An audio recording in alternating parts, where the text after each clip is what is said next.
In 1991, I had cancer. I'd had it for a year. And in an effort to prove that I was still a viable human being, I ran the LA Marathon on chemo, the only marathon actually I've ever run. And every year since then, I watch it on television. It drives me crazy. The taste of coffee in my mouth turns sour. It's the memory of chemo. That metallic taste that sits on the edge of your tongue with the feel of cheap diet cola. Oh, God, chemo gave everything that taste.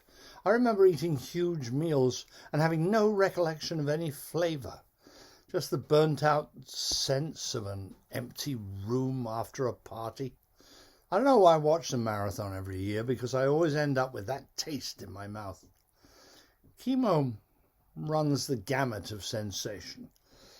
Nausea from the adriamycin, blinding headaches from Cytoxin, bowel cramps from the vincristine, and the endless chemically induced depression that came from the steroids.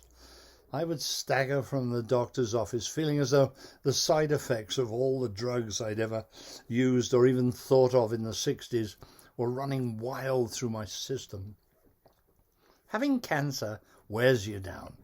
That's why I started running, to fight the daily misery of having my life stolen from me.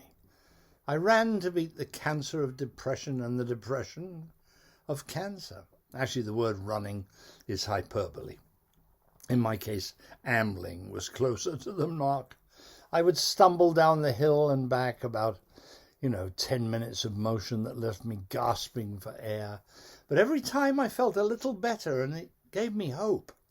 And gradually I built up to jogging 3 or 4 miles, a couple of times, maybe 3 times a week, puffing along the top of Mulholland Drive, gulping down deep draughts of air in the belief that the oxygen would make its way into my bloodstream, pushing up my white count and fighting off the desecration of those wily little cancer cells.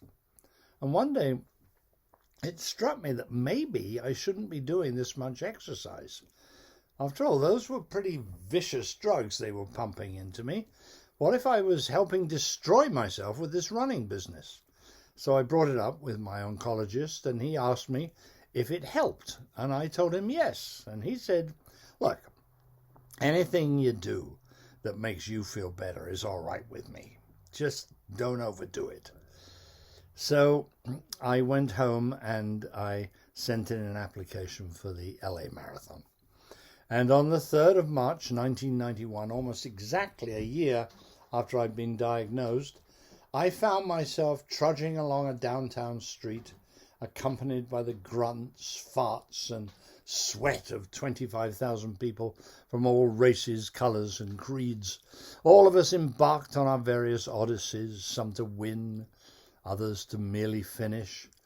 In our eyes you could see the gleams of lost youth, abandoned love, or sheer desperation.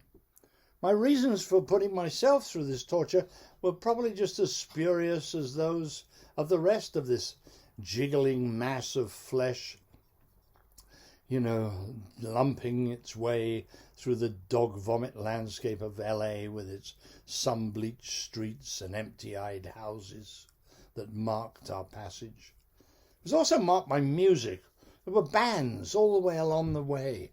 Reggae bands and string quartets and rock and roll groups and rap groups and jazz combos.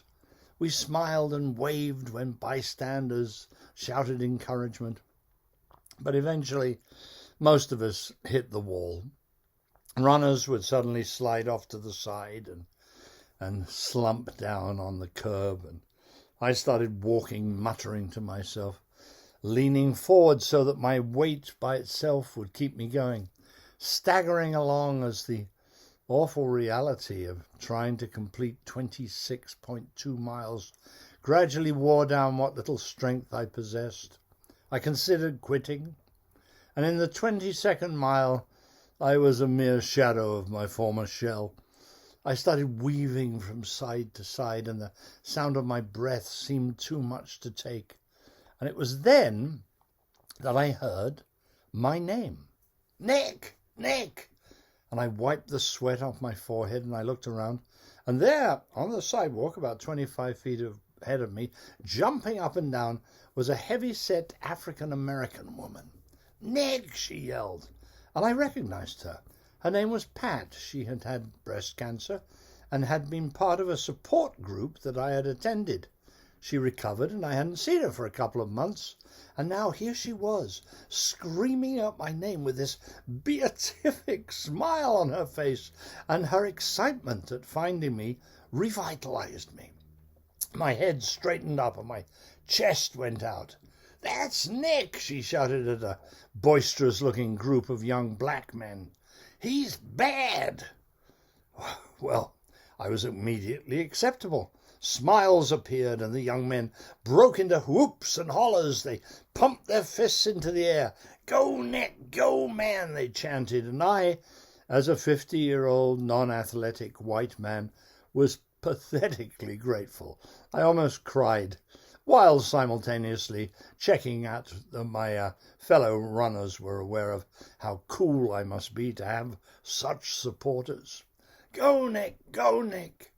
Their voices fell behind me, and once again I was shambling along, praying for it to end. And suddenly it did. I turned a corner, and there it was, the finishing line. And I was aware of the pounding of the blood in my ears and the momentary relief of a breeze that touched my temples, and I was caught by an inane competitive spirit that pushed me forward to overtake 3 people in the last 20 yards. And then the ineffable delight of crossing over the finishing line. I was ecstatic, gloriously alive, golden, and I remember thinking, if I can do this, what chance does cancer have? And I saw for a moment my life stretch out ahead of me, like opening a door in a darkened room to reveal blue skies and an endless prairie. And 4 days later, I was sitting in my oncologist's examining room, dressed only in my boxer shorts and a paper gown. And the guy came in and he looked at me and he said, I don't know what you've been doing, Nick, but you're doing great." "How great?" I asked. "Remission. You're in remission. Monthly checkups from now on, but you're clean. You're in remission." In 1991, I ran a marathon on chemo. I ran for my life, and I won.